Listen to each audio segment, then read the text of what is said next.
The 20th of November 2018, Tuesday, on CNN's The Situation Room network, legal analyst Jeffrey Toobin reacted to the New York Times report that President Donald Trump wanted his 2016 presidential election rival Hillary Clinton and former FBI Director James Comey prosecuted.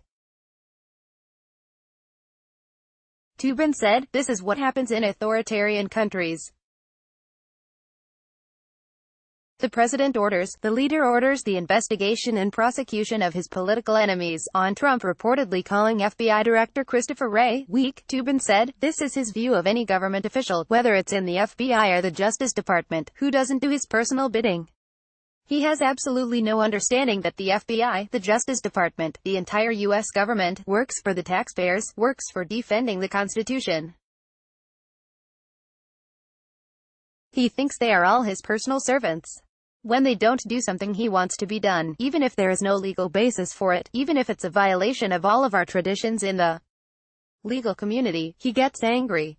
He added, "This is so similar to what Richard Nixon was investigated and ultimately articles of impeachment were voted on in the House Judiciary Committee. You know, Richard Nixon used the IRS to investigate his enemies.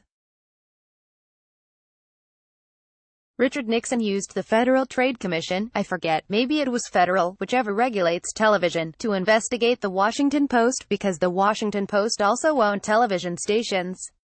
I mean, the abuse of governmental authority to investigate and harass political enemies was at the core of the general scandals known as Watergate. What Don McGahn and his colleagues knew is this is worse. Nixon didn't try to actually prosecute George McGovern or his political enemies. He didn't use the most powerful force that the Justice Department has, which is criminal investigation and prosecution.